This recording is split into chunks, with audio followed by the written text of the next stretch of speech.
Chapter 196, Act Coquettishly. She gave an embarrassed smile as she walked to his side and took his arm. Yes, yes, yes, I am listening attentively to Mr. Walton's teachings. Laura, don't use this on me. It's useless. Although he said no, his body was very honest and didn't push her away. She looked at him with a pious look. Brother, I was wrong. I won't be like this ever again. Really, I promise, if I see this sort of thing again, I will hide as far away as possible. I will remember this principle. My life is the most important. For the sake of my repentance, don't be angry, okay? William Walton lowered his head, staring at the woman rubbing her shoulder. His anger was gone. The evil fire had arrived.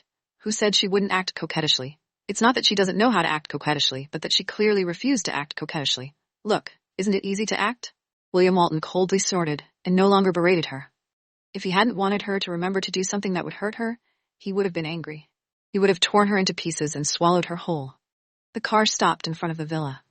After letting go of him, William Walton opened the car door and alighted without looking back. She stared at his back with a depressed expression. This man, why was he so hard to coax? She slowly got out of the car. Right at that moment, Benjamin walked to her side from the back of the car. He kept both his hands in his pockets, turned around and leaned against the wall as he looked at her, baring his teeth. Laura, you must have been scolded. She was surprised. How did you know? That brother who has been my brother for almost 20 years, how could I not understand his temper? He's obviously very angry. Congratulations, you pissed him off, she said. Is this something worth congratulating? You dare to solve such a big matter, you just deserve to be scolded. Hiss, she raised her hand and knocked him on the forehead. Say it again. I am one of your saviors. You shouldn't be the one to destroy the bridge after crossing the river, right? I will remember you saving me for the rest of my life. But don't be so harsh on me. Hurry up and come up with an idea for me. I've been coaxing William all the way. Why is he so hard to coax? Benjamin Walton raised his eyebrows. Yeah, this is the first time I've seen William like this. But don't you think that William is so angry because he cares about you? If it wasn't for William pulling at you today, I definitely wouldn't have been able to pull you off. But you know, when William tried to pull you out, he had to reach down the stairs, even he was half a body weight. If he was slightly careless, or if that Ellen had moved a little, then William might have fallen down the stairs before you. He risked his life to save you, so I feel that William has the right to be angry at you. He shrugged at her and turned back into the house. She stood there. She was too frightened to realize how dangerous it must have been for her to hang upside down outside the building, trying to grab her belt. She turned around and looked at the door, and her heart was moved. William Walton. He could actually risk his life to save her. She would never ever forget this kindness. She pursed her lips and walked into the room. Benjamin Walton was complaining to William Walton, who was sitting in the living room. Brother, you're really not nice like this. How can you be like this? To cover up your beloved, you sold out your own little brother, and you even scolded me in front of everyone. Are you really my blood brother or not? It turned out that the reason he had cursed at the time was also to protect her. William Walton calmly replied, no. Benjamin Walton felt a mouthful of blood clogging up his chest. He nodded, speechless. All right, I am a stepbrother. All right, I will immediately withdraw. As for the thank you gift for saving your beloved, you should decide it. I won't ask for too much. After he finished speaking, he turned around and walked out towards the profound entrance. He whispered into his warm ear, Laura, William's anger, I'm afraid it's time for you to sacrifice yourself to coax him. Go for it. She clenched her teeth and glared at him. Just as she was about to raise her hand to hit him, he already ran out with an evil smile. He walked to the sofa and stood, but did not sit down. He did not make a sound. The butler at the side was puzzled. Didn't Mr. Walton go to school already? Why he came back so early? And even brought Miss Green and Fourth Master back together. Not only that, but Lord Third seemed to be on the verge of going berserk. Miss Green was like an obedient cat. What was going on today? After standing to the side for a moment, she thought for a moment, then looked at the butler and said, The butler, is dinner not ready yet? Miss Green, are you hungry? I'll ask someone to prepare it. No need. She waved her hand. It's just right that you didn't prepare. The butler, can you lend me your kitchen tonight? I want to cook and have candlelight dinner with Mr. Walton. All right, Miss Green. She threw her bag to the side and entered the kitchen without changing her clothes. Hearing the door close, William Walton turned to look at the kitchen door with a smile. This woman, the butler walked over and asked in bewilderment. Mr. Walton, why is it that Miss Green is acting so strange today? She, with a guilty conscience, she has to behave well. All right, just let everyone be busy without my request. There's no need to come in. Okay, the butler said as he brought his men out. William Walton casually turned on the television and opened up the financial channel. From time to time he glanced back at the kitchen, wondering what the little woman was doing there. In less than half an hour, she came out. She placed the dishes on the table and then shouted towards William Walton, who was standing far away.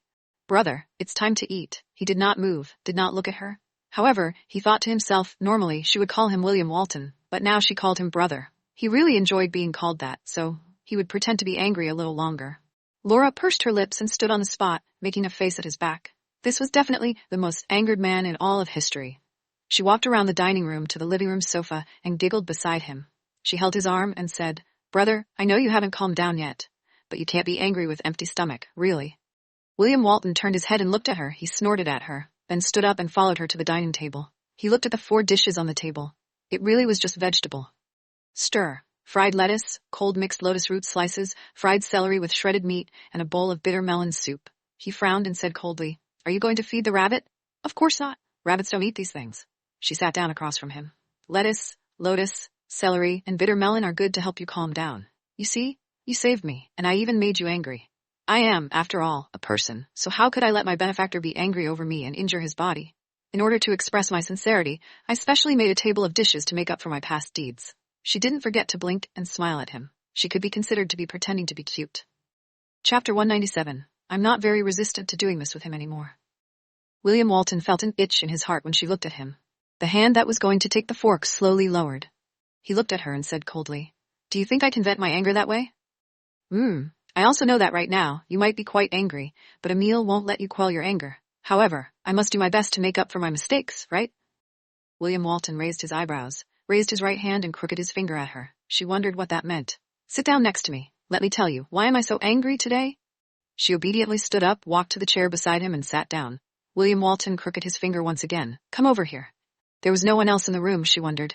But forget it, he was angry right now. He was a lord. She tilted her face and put her ear close to his ear. William Walton smiled. Sure enough, when she made a mistake, she was really obedient. He leaned close to her ear, but before he could open his mouth, he turned her face and kissed her on the lips. She leaned back, but he got up naturally and pressed her head against the top of the chair back, kissing her firmly. He picked her up and stopped the kiss. In order to not fall down, she had no choice but to wrap her arms around his neck. Looking into his burning eyes, she blushed. Seeing that he was about to go upstairs, she immediately said warmly, "William Walton, what did you call me?" She quickly said, "Brother, Stop, I'm not listening."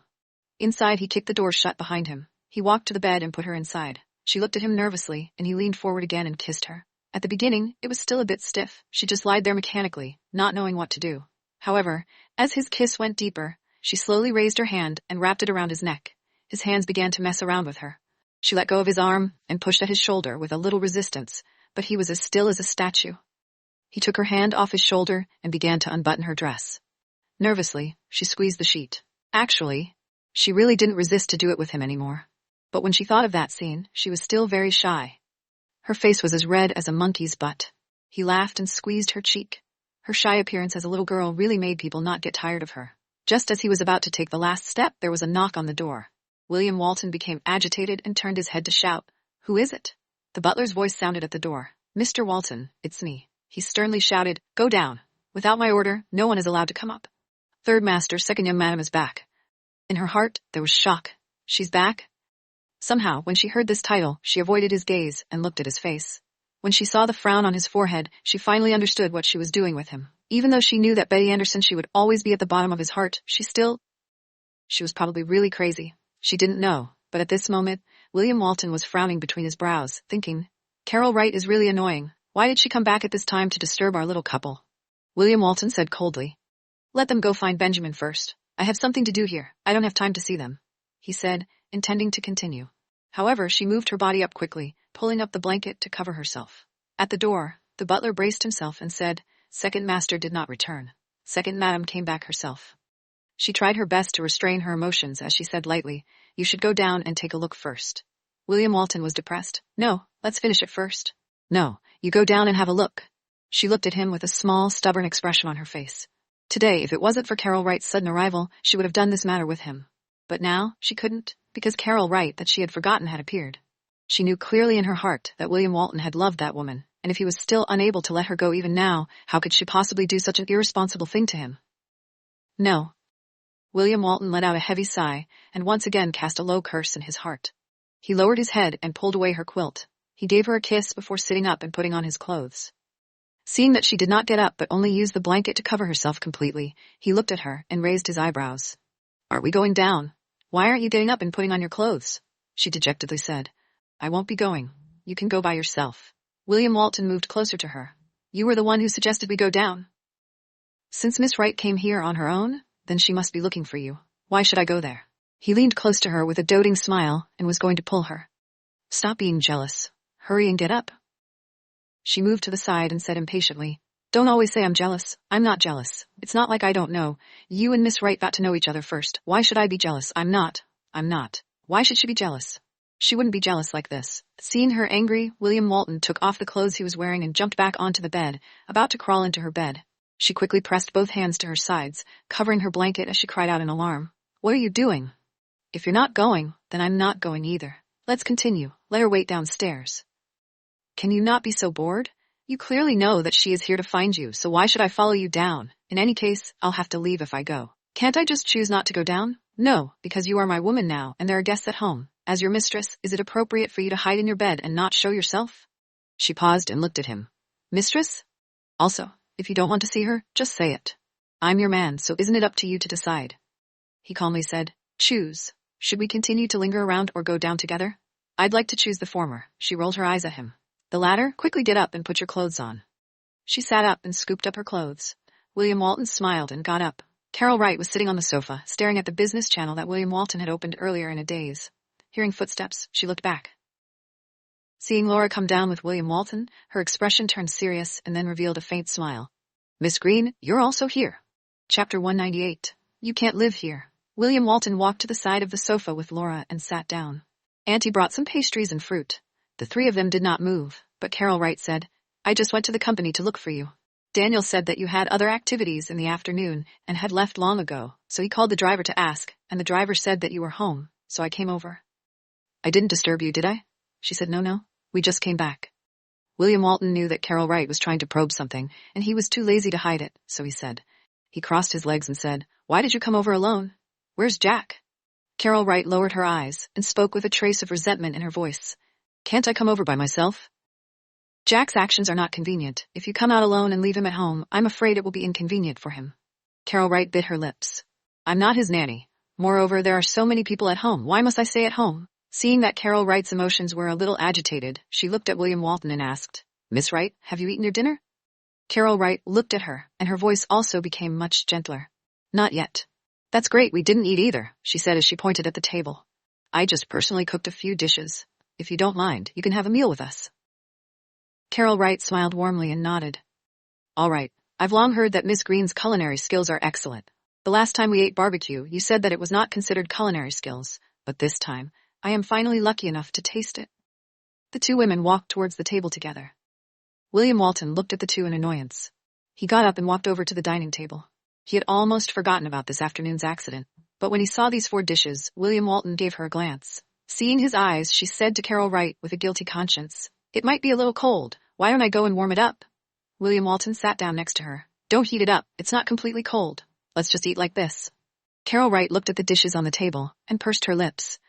The dishes are so light, it's as if they were prepared for me. He quickly said, She prepared this for me. Carol Wright was embarrassed. Why are you like a child? I just said it. No one is going to snatch it away from you. William Walton remained calm and raised his eyebrows. What's wrong with you and Jack? She was wondering, how did he know that Carol Wright must have gotten into a fight with Second Master? Carol Wright bit her lips and didn't say anything. She only looked at her and said, Miss Green, recently, I don't really want to go home and I want to stay here for a few days. She felt awkward. This matter? Why ask her? This family wasn't hers. William Walton said no, she cannot make the decision. She looked at him. Although in her heart, this house didn't really belong to her, but just now on the 2nd floor, who said that she was the mistress of this house? This fake William Walton was acting in front of others and acting behind his back. Was he that anxious to cut off his relationship with her in front of Carol Wright? Carol Wright's eyes lit up. Why can't I make the decision in Miss Green? Isn't she your girlfriend? Why can't she make the decision when the two of you are living together? Laura also turned to look at him. She wanted to see how he was going to round himself up. William Walton's face was as calm as ever. She's my woman. It is true. We live together. She has the right to decide everything in our little family. However, she cannot make the decision regarding you, because she is not your guardian. You must ask Jack about this, and if Jack agrees, I will ask the butler to arrange some people to help you arrange that building. She was confused, so that was what he meant. She looked away and continued eating. With that answer, she didn't have to tell Carol Wright if she wanted to keep her or not. It was said that the same mountain did not allow for two tigers. Although she was not the mistress of this house, after living here for so long, it would be awkward if there was another person of the same gender in her family. Of course, if she was living in her own villa, she wouldn't mind. After all, she wasn't living under the same roof, so there wouldn't be any pressure. Carol Wright was a little dejected. I can decide my own matters myself, so there's no need for him to decide for me. It doesn't matter if you say so. I don't want to anger Jack because of this. Carol Wright bit her lips and lowered her eyes. In short, I'm not going back. If you don't take me in, then I'll go live in a hotel. William Walton looked at her. How did Jack offend you? Don't ask. You know that I'm not the kind of person who likes to cause trouble for no reason. I'm not in a good mood right now, so I really need to calm down. William Walton looked at the butler. Send someone to Second Master's place and clean up Second Master's and Second Madam's bedrooms. All right, Lord Third, I'll make the arrangements. Carol Wright was a little unhappy. I don't want to live alone in such an empty place. After taking a bite of the dish, she did not make a sound. She understood Carol Wright's meaning. It was impossible for William Walton to not understand it. Then you can ask Benjamin if it's convenient for him to lend you a room. If not, then you can either live by yourself or go home. You'll be embarrassed to stay with me. After all, you know all about men and women. You don't want to go home because of a quarrel with Jack. Just because of your emotions, I have to be careful even when I get intimate with my girlfriend at night. She slapped his arm and glared at him. What nonsense are you spouting? What I analyzed was the truth. The reason why I said that was to let her avoid embarrassment. After Carol Wright heard the two of them finish speaking, she then said, William, you misunderstood me. I wanted to say that. Can you lend the Miss Green to me for a few days so that she can come to my place to accompany me? No, I'm already used to having people sleeping beside me. I won't be used to you taking her away, William Walton said as he picked up his fork and started eating. Carol Wright bit the corner of her lips, lowered her eyes, and became even worse off. He had really changed. In the past, to piss her off, William had also brought women to her, high-profile saying ambiguous words of love and dirty words to those women. At that time, in his eyes, there wasn't the slightest bit of emotion towards those women. She knew him, so she could understand him. But now, when he looked at her, his eyes seemed to shine brightly. That was what scared her the most. William was no longer the man who had tortured her in order to make her feel safe and happy. She had really lost him. Why did her heart hurt so much? Chapter 199, Last Compromise. After eating, William Walton asked the butler to send her back to the building next door. In order to make it convenient to take care of her, the butler had arranged for 2 of her old employees to take care of her daily life for the past 2 days. After Carol Wright left, William Walton dialed Jack Walton's number. Jack Walton, have you eaten yet? After eating, did you want to tell me that she's in your place? Right, did you two cause any trouble? She didn't say? No, she only said that she would be back for a few days. If we did not take her in, she would be staying at the hotel, I think. If she was going to stay at the hotel, I'm afraid that you wouldn't be at ease, so? The butler cleaned up your land and let her go back to your place. Jack Walton muttered. All right. Good? William Walton was a little surprised. You aren't going to bring her back? She probably wants to be alone for a week, right? I will go back to pick her up in a few days. Remember to let the butler watch over her. Don't forget to eat 3 meals a day. William Walton frowned. Jack Walton actually allowed Carol Wright to stay here alone without worry? He nodded. I understand. After hanging up, William Walton went upstairs. She was in the bathroom bathing when he entered the room. William Walton smiled and went to the bathroom in the room next door to take a bath as well. When he returned, she was sitting in her pajamas in front of the mirror, blowing her hair. When she saw him, her face turned slightly red. After all, there were only 2 people left in the room, so it was easy for her to recall the incident where they were interrupted. In the mirror, she watched him approach her step by step. She was about to stand up when he quickly grabbed her shoulders and took the hairdryer from her. He brushed her hair with one hand and blew for her with the other. She sat stiffly in front of the mirror, her heart pounding. He actually gave her hair a blow. William Walton smiled with the corner of his lips. This is the first time in my life that I've blown someone's hair. She looked at him in the mirror. When their eyes met, she felt awkward and quickly looked away. She reached for the hairdryer in his hand. He raised his hand high, avoiding hers. I'll do it. I can do it myself. When I'm here, my hand will be yours. He stared at her in the mirror and smiled sinisterly. You don't have to be courteous to me. She quickly looked down. He blew her hair dry and turned it on. The room instantly became much quieter. He bent from behind and put his arms around her, resting his chin on her shoulder, and looked at them both in the mirror. Do you feel that the 2 of us are a perfect match for each other? Hearing his words, the corners of her, which had been slightly nervous the entire time, curled up and she couldn't help but laugh. He smirked. What are you laughing at? She nodded her head with a calm look on her face. You are a wolf, but I am certainly not a cat. William Walton raised his brows, his eyes filled with ambiguity. Oh, I am a wolf? When she saw his charming eyes in the mirror, she realized that she seemed to be misguiding him. She quickly said, I was just joking. I feel that you're not joking. I, as a person, have always disliked being framed. Since you've said it, if I don't release the wolf's nature, wouldn't that be too much of a humiliation? His hands reached underneath her and lifted her up. Just now, I didn't finish what I wanted to do before eating. Continue. He laid her on the bed and leaned forward. She put her hands on his shoulders. Wait a minute. It's useless to object. But I still want to oppose it, she said, looking at him with determination in her eyes. William Walton raised his eyebrows. If she hadn't come, we would have already... What are your objections? Earlier, she was indeed blinded by her impulse, but now she was completely awake. There's no if. Miss Wright is indeed here. William Walton frowned, his heart feeling a little depressed. I and Carol have already passed, and I have no relationship with her, so you shouldn't be jealous of her, right? After a moment of gentle contemplation, she said, there are some things. How could she tell him what she was feeling? She could not forget the look in his eyes when he heard the words, second young madam. She was afraid that the man couldn't give her his whole heart. What she wanted was wholehearted love. The fear from the past made her unable to accept the feelings she had to accept. Mixed in with them was an unforgettable third party. It's because I feel that I might not be ready. I hope that I can give myself some time to digest my emotions. Looking at her pitiful expression, he knew he had to surrender. She didn't want to. He definitely wouldn't force her. He turned over, laid down, and sighed. Laura, you have to remember this. This loaded gun of mine. You have already unloaded it for me many times. Don't even think about doing nothing. If you aren't prepared, do it quickly. This is the last time I will give in for you. Understand? After a moment of silence, she turned around and lay down with her back to him. She knew that, in fact, there was something wrong with her mind. Obviously, she was getting more and more fond of him, and she was becoming more and more reliant on this man.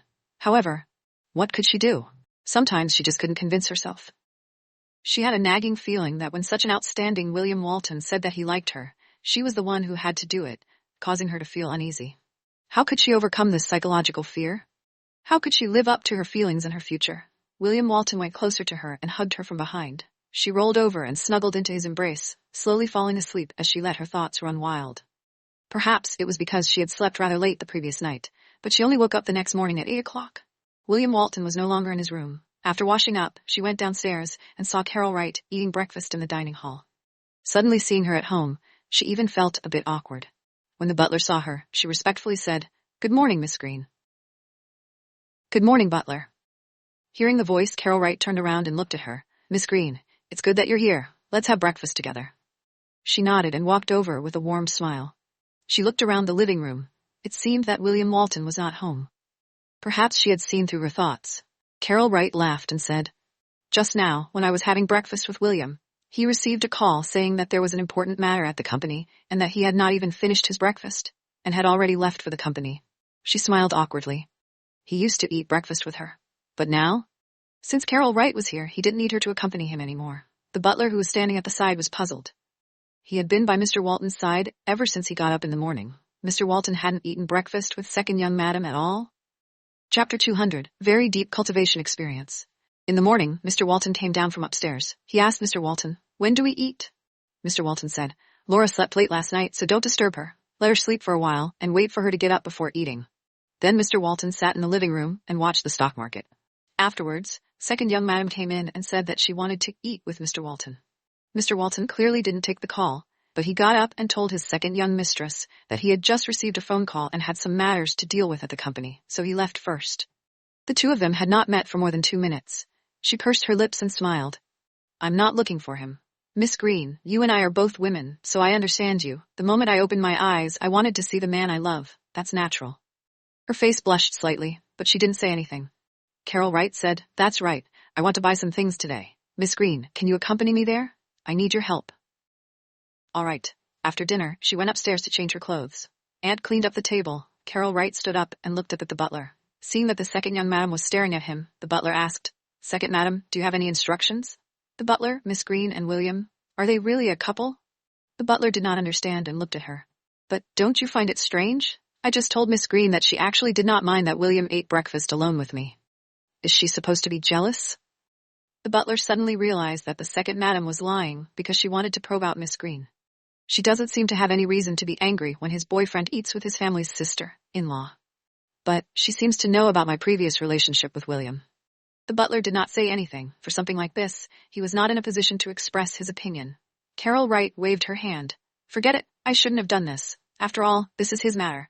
The butler, let's keep today's matter a secret from the court. If, however, the court knows that Miss Green does not care so much about him, I'm afraid that they will feel uncomfortable too. Yes, second madam. Having worked in the Walton family for so many years, what the butler understood the most was to keep his boss's affairs a secret. Carol Wright returned to her courtyard to change. She made an appointment to leave at 9:30. She was always punctual. She went out at 9:20 and got into the car. Being 10 minutes late, Carol Wright finally appeared. She opened the door and got in the car. Seeing that Laura had arrived, she said in surprise, Miss Green, so you've already come? I thought you had yet to come out, she spoke. If I had an appointment, I would never be late. If I was far away, I would leave an hour earlier. I wouldn't be late to meet people like today.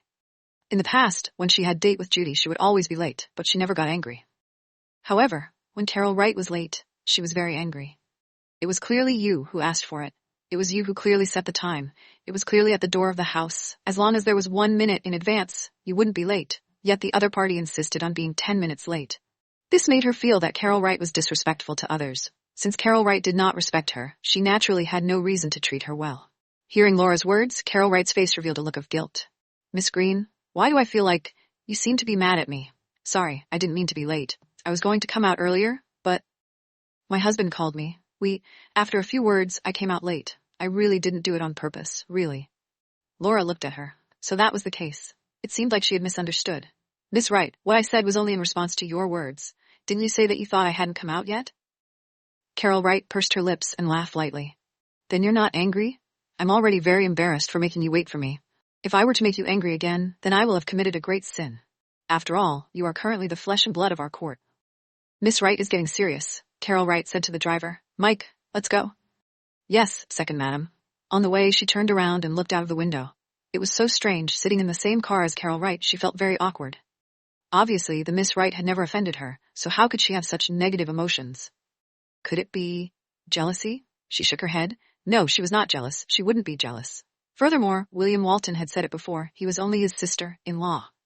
But that's not right. If he really only treated Carol Wright as her sister-in-law, then why did the person who would always wait for her to eat breakfast after Carol Wright came completely ignore her and started to eat breakfast with her sister-in-law? When she thought of this, she curled her lips in displeasure. Arriving at the mall, Carol Wright pulled Laura along to the boutique women's clothing store and swept through all the new and famous clothes. When Carol Wright was trying on the clothes, the sales clerk praised her to the heavens. When she was almost done, she asked Laura, Miss Green, you try a few too, I'll give them to you. She waved her hand. Miss Wright, try it. I won't buy clothes. Anyway, I swiped the card given by William. It doesn't matter. Her eyes narrowed. There's really no need for that. Carol Wright did not force her. After she tried it out, she pointed to a coat in the window that had been tagged. Let me try this. The clerk said apologetically. Miss Wright, I am really sorry. This piece of clothing is the only one in America, and it has already been sold. Carol Wright raised her eyebrows.